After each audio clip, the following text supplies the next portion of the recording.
Hi everybody. So today I wanted to talk to you about, or continue talking to you about astrology and all the things I'm learning, which is quite a lot. And today I want to talk to you about astrology and our health and how our sun signs are connected to parts of the body.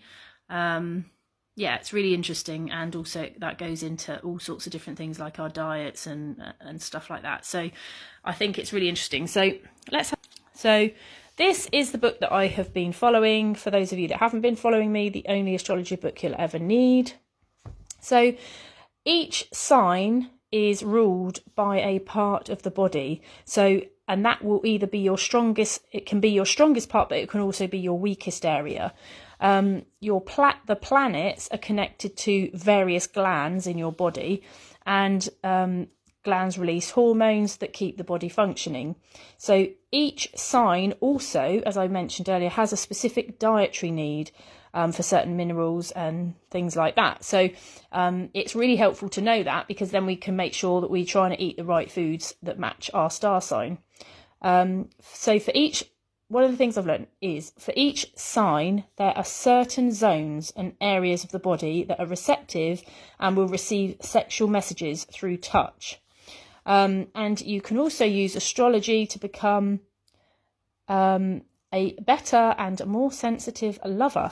So who knew it had this sort of impact? But there we go. One of the things that it's saying in here is about looking at your star sign, but also looking at what I've already spoken about, the polarity, so your polar opposite.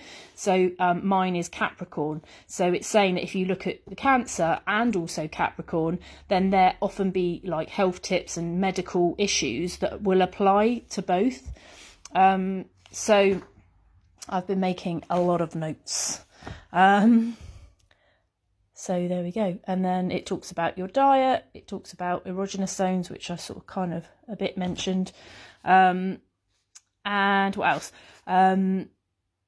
So also it says about considering any signs that are heavily weighted with planets. So if you've got like quite a lot of planets other than your sun sign, if you've got quite a lot of planets on your birth chart in one area, then it's saying to like look at that, because those health aspects may also apply. And also your ascendant sign is also really important when it comes to your health. So this book goes through all of the different star signs and what parts of the body are ruled by Gemini, for example, diet and health tips for Geminis. Obviously I'm Cancerian, so I have highlighted all the bits that relate to me. And so on. So it goes through all of them. If there's something you want to know in particular, then feel free to ask, because I can have a little look in the book and let you know. So next time I'm going to be talking to you about moon signs, which is going to be cool, and I think there'll be quite a lot to talk about there.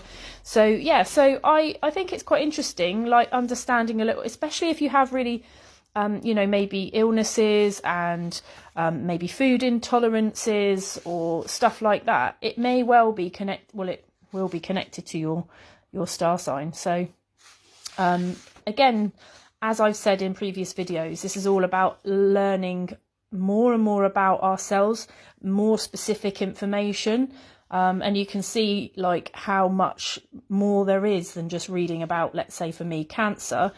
So I've highlighted, as I mentioned earlier, under Capricorn, because that's my polar opposite sign. So I've looked at some of these things and highlighted what's relevant to me. So yeah, that's basically it. So astrology and the body. And then next time we're going to look at moon signs.